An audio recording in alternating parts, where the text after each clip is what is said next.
pleading when she saw I wasn't budging. She tried tears, shouting, "Charm, more tears." I stayed composed and said we both know the reality. Then I handed her the divorce papers my attorney prepared. Her face paled when she realized this was a calculated move, planned for weeks while sharing a bed. That's when she noticed some items were gone. I told her I'd be staying elsewhere and gave her 3 days to arrange her housing before I notified our landlord about the lease violation. We had a conduct clause, another tip from my attorney. The next few days were wild. She alternated between threatening me, "You'll regret this," begging, "We can work it out, it was just a fling, I've always loved only you," and playing the victim, "I was lonely, you're always busy." Meanwhile, her social circle crumbled. Sophie and Claire cut ties once they sensed their involvement might surface. Her parents called her for a stern talk. Her mom's apology to me was telling. And Sutton? That coward was in full defense mode with his wife, claiming Heather was fixated on him and wouldn't leave him alone. The financial blow hit her hard when she realized half our savings was legally mine. Her access to joint cards vanished. She couldn't cover the rent alone. Her event fiasco likely cost her clients yesterday, the final blow. She learned from mutual friends that her secret was out. Not because I spread the word myself, but because Sutton's wife shared it with her circle, who passed it along. The social network she'd meticulously crafted around her flawless facade was crumbling. She appeared at my new place last night. Somehow she found my address, likely through a friend working at the leasing office across town. She was weeping on my doorstep, makeup streaked, looking utterly shattered. For a brief moment, I nearly felt pity. Nearly. I let her inside because neighbors were starting to stare, and I avoid public spectacles. She instantly began pleading, admitting she'd made a grave error, claiming she'd do anything to mend things, saying she couldn't believe she jeopardized our marriage for someone like Sutton. I just stared at her and said, "Remember when you told your friends I was too dense to notice your affair? Well, surprise." The expression on her face when she realized I'd overheard that night was indescribable. Raw shock. Then dread. Then humiliation. She tried to explain it away, saying she didn't mean it, she was drunk, it was just chatter. Nonsense. I stopped her and told her to sit, as I had something to reveal. When Claire showed up in tears at my door, she faced an unexpected twist. A full breakdown of her new financial situation. I presented spreadsheets, forecasts, and a detailed tally of how dire her post-divorce prospects were. TLDR, executed my strategy flawlessly. Revealed my wife's infidelity to those who mattered. Safeguarded my finances and witnessed her world fall apart in real time.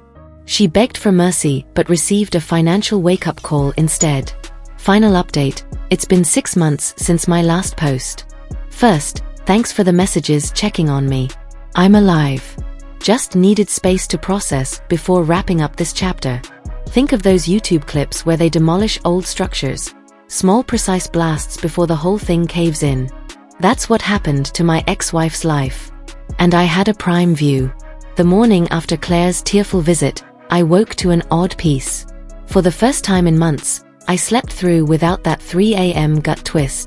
Made coffee, browsed Reddit, and didn't instinctively check for her texts. Progress. Meanwhile, Claire faced what my therapist called a reckoning phase. After leaving, she reportedly drove straight to Michelle's, expecting her closest friend to take her in. Per our mutual friend Ryan, Michelle feigned absence despite her car and lights being on. Elite Friendship Tiere. So, what's happened since? Here's the rundown. The divorce process. The legal side went smoother than expected. My attorney was a solid investment. In mediation, Claire argued she deserved half our assets, claiming one slip-up shouldn't undo 8 years. The mediator, a no-nonsense older woman, fixed her with a look and asked if 3 years of proven infidelity counted as one slip. When her usual crying act failed, she turned to threats. She vowed to smear my name, accuse me of cruelty, false, and drag out the divorce. My attorney slid photos of her with Sutton across the table, noting Maryland considers adultery in alimony rulings. Claire's reaction was priceless, like realizing she brought a slingshot to a battle tank. We settled in 2 weeks. I retained my savings and most assets. She got a modest sum to restart, far from her former lifestyle. The judge even said she was lucky given the evidence. The financial toll, this was hard to witness, even for me. Claire moved back with her parents in their retirement village. At 32, from our upscale flat to a guest room with floral walls and a twin bed from her teens. She tried maintaining her image on Instagram for a bit. Cryptic posts about resilience and new beginnings, angled to hide her surroundings. But social media exposes truths. People notice when TBTs replace fresh posts. Her finances worsened when she lost her job. Not affair-related, her boss didn't care, but due to frequent absences and tardiness. Depression, likely. I can't say I didn't relate to that. The social fallout. This was the most intriguing to observe. Our social group split in unexpected ways. Team ME, Ethan, Natur Ellie. Ryan and his wife, most colleagues, and oddly, Claire's cousin Lila, who always saw her selfishness. Team Claire, initially just her parents, though even they kept distance per family chatter. She later bonded with Karen, fresh off her own divorce and in a men are the problem mindset. Team Neutral, most drifted from both of us. Fair enough. Nobody wants divorce mess. The oddest twist was Michelle. After dodging Claire, she messaged me on Facebook, asking how I was and suggesting coffee. I declined. Her quick shift when Claire faltered felt wrong. The Sutton saga, Laura, Sutton's wife, and I stayed in touch. Not romantically, just two people navigating similar betrayals. We'd meet for lunch occasionally to update each other. Sutton tried cheesy reconciliation moves, boombox outside, huge flower deliveries, even involving their pastor. It failed. Laura filed for divorce 3 weeks after the reveal and moved to her sister's in Pennsylvania. Last I heard, she's with a kindergarten teacher who coaches youth baseball. Good for her. Sutton texted me a long plea about us being victims, claiming Claire chased him. I replied with a curt, which felt fittingly dismissive. My path. This part's tough to share. The first month after moving, I lived like a recluse. Worked, returned home, ordered takeout, streamed shows, slept. Repeat. My place resembled a dorm. Mattress on the floor, 1 pan, 2 plates, no decor.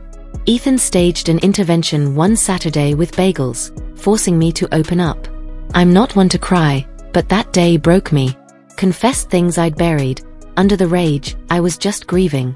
Grieving lost years, a future I'd imagined, the trust shattered so easily.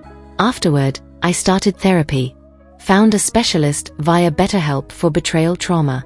He didn't push reconciliation or forced forgiveness, just listened. He provided me with practical ways to handle what happened and move on.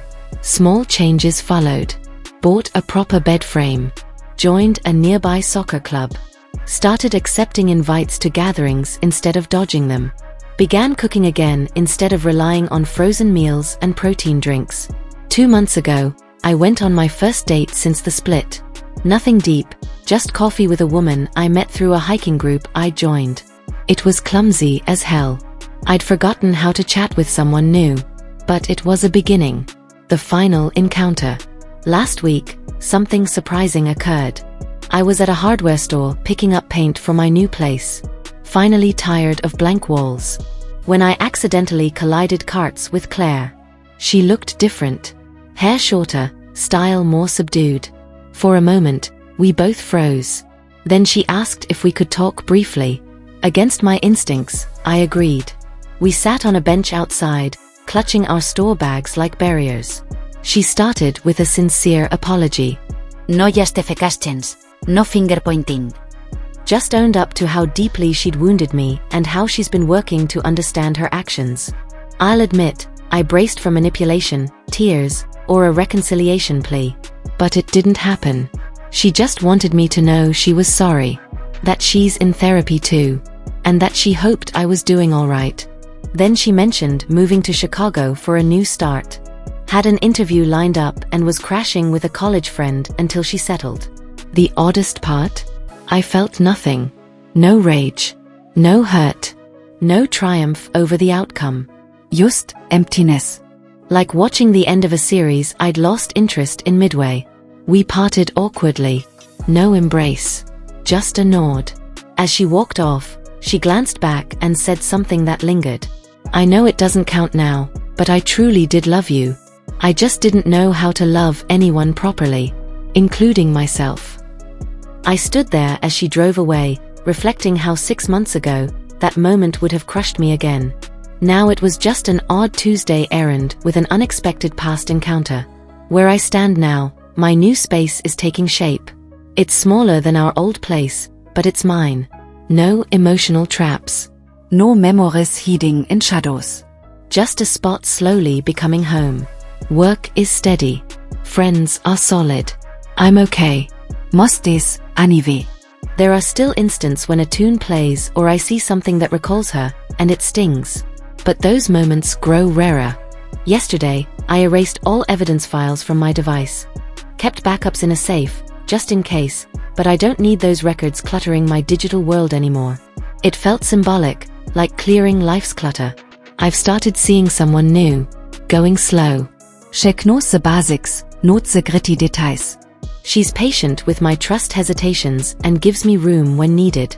Too soon to tell if it'll last, but it's nice to feel possibility again. As for Claire, her mom, still sending me odd birthday cards, said she's doing all right in Chicago. Landed the job. Found a place. Making connections. Part of me is quietly relieved. Not because I root for her, but because it signals this chapter's truly closed for us both. The woman who mocked my obliviousness learned the toughest lesson. Actions carry weight.